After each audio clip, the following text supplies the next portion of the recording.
You slide out of your mother, somewhere in the forests of Eastern Europe, and drop straight onto the wet grass below her. Your legs go out in 4 different directions, and your body hits the ground on your side. Your mother turns and pushes her nose under your ribs, lifting you slightly so you can try again. You get your front legs under you first, then push up with your back legs, but they slide apart and you go down again. You try a third time, pushing harder, and this time you hold. You take a few steps forward with your legs shaking under your weight, and then you stop because you've reached her side and that's where the milk is. You feed for a while and your legs slowly stop shaking. A few hours pass and you're still close to your mother when the wolves appear at the tree line across the grass. There are 3 of them, standing still and watching. Your mother turns her whole body to face them and lowers her head, with her legs spreading wide and her weight pressing down into the ground. She holds that position without moving toward them, and without stepping back. The wolves stay at the edge of the trees for a long time. Then the one in front turns and walks back into the forest, and the other 2 follow. Your mother holds her position for another moment, then straightens up and turns back to you. You press against her side and stay there.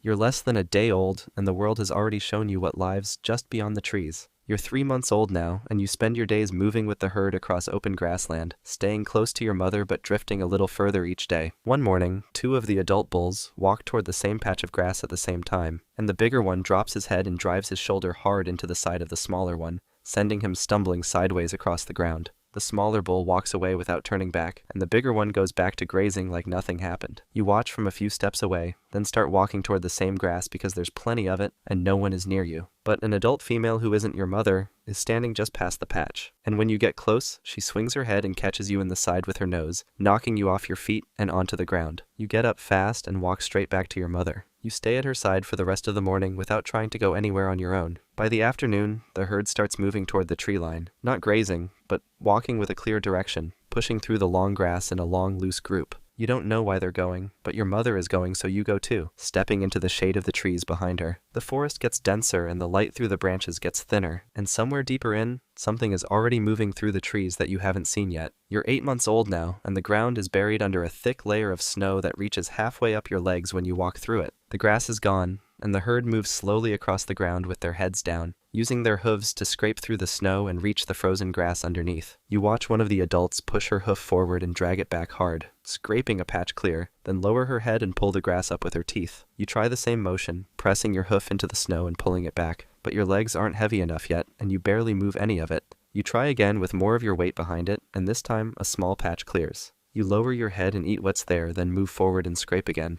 A few days later, one of the younger animals near the back of the herd goes down while crossing a stretch of ground where the snow covers a sheet of ice below. Its legs go in different directions, and it can't get purchase, so it stays on the ground with its legs still trying to push. The herd keeps moving. Your mother keeps moving. So you step around the animal and keep walking too, following the line of backs ahead of you through the trees. By the time the snow starts to pull back and the ground reappears, you've learned to dig, to keep pace, and to stay in line. And when the grass finally comes back up through the mud, you eat it like it's the first time you've ever been hungry. You're 2 years old now, and your body has grown thick and wide across the shoulders. But inside the herd, you're still at the bottom. Every time you find a good patch of grass, one of the older bulls walks toward it and you step back without him needing to do anything else. His size alone is enough to move you. One afternoon, it happens again at a wide stretch of green near the river, and instead of circling around and waiting, you walk away from the herd entirely, further than you've ever gone on your own, until the sounds of the others disappear behind you. You find a wide meadow sitting at the edge of the forest with deep, thick grass covering the ground from one tree line to the other. You walk to the middle and start grazing without stopping to check around you, because there's no one here to step back for. Then a red deer stag walks out of the trees on the far side and moves straight toward the same grass, with his head up and his steps slow and deliberate. You raise your head and stand straight. He keeps coming. You don't move back. He slows, stops a few steps away, and the two of you stand facing each other across the grass. Then he turns his head slightly to the side and walks along the edge of the meadow and back into the trees. You go back to grazing. A while later you walk back toward the herd, but something has changed in how you carry yourself. You've held your ground once, and next time it won't feel as hard.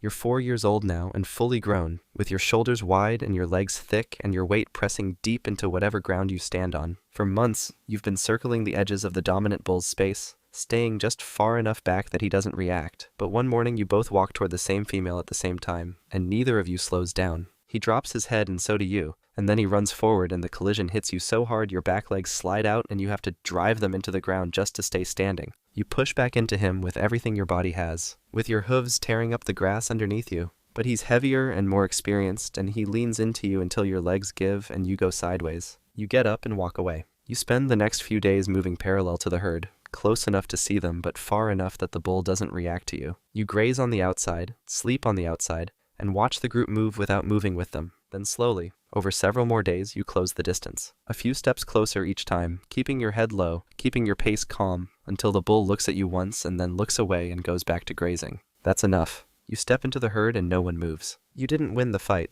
but you came back, and you stayed calm, and that's how you earned your place again. And one day soon, the position at the top will be open. You're 7 years old now, and you hold the highest position in the herd. A younger bull has been getting closer to the females over the past few days, taking small steps forward each time, testing how much space he can take. Then one morning he walks straight toward you and doesn't slow down, and you meet him head-on with a crash that shakes both of your bodies and sends a crack through the air. You drive him back 3 steps, then 4, then wrap your neck against his and push down until his front legs buckle. He twists free and backs away, then turns and walks to the edge of the herd. The whole thing is over in less than a minute. Later in the season, you mate for the first time, and a few months after that, a calf is born to one of the females in the herd. You're grazing nearby when it happens, and you watch it try to stand with its legs going out in every direction. It takes a few tries, and then it holds. Then late in the season, a wolf pack moves in from the east and targets the calf, cutting toward it from the side while the rest of the herd is spread out across the grass. You move toward them immediately with 2 adult females beside you, the 3 of you walking in a straight line toward the wolves until they stop, then back up, then turn and disappear into the trees. You stand at the edge of the grass for a long time after they leave. When you were the calf, something else stood in this same spot. Now it's you. You're 14 years old now, and the dry season has stretched on longer than any you can remember. The grass has pulled back from the banks of the river, and what's left is thin and dry and goes quickly when the herd grazes through it. One by one, the animals start spreading out, following whatever green they can find in different directions, and the herd that once moved as one big group breaks into smaller ones. You stay with a group of 5 animals and lead them toward the river, where the water has pulled back to a narrow channel with muddy ground on both sides. But another group is already there when you arrive, and a younger bull in that group walks straight toward you with his head up.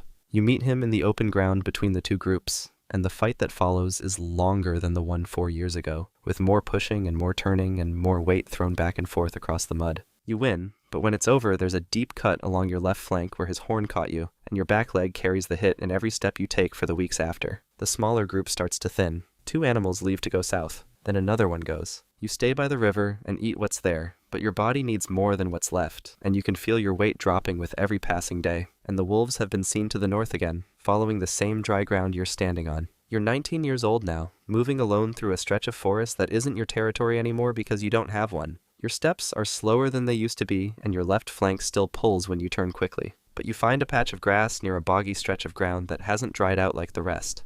And you stay there for several days, grazing steadily and moving as little as possible. It's the best stretch you've had in months, and your body starts to recover slightly, just enough that your steps feel a little more even. Then the wolves find you. There are 5 of them, and they come in from the tree line on both sides, so that by the time you see the first one, 2 more are already behind you. You turn and charge at the 2 behind you, and they split apart and run, then circle back. You turn to face the others and charge again, and they scatter again. But each charge costs you more than the last one, and your back leg is slow to push off the boggy ground. The wolves don't need to rush.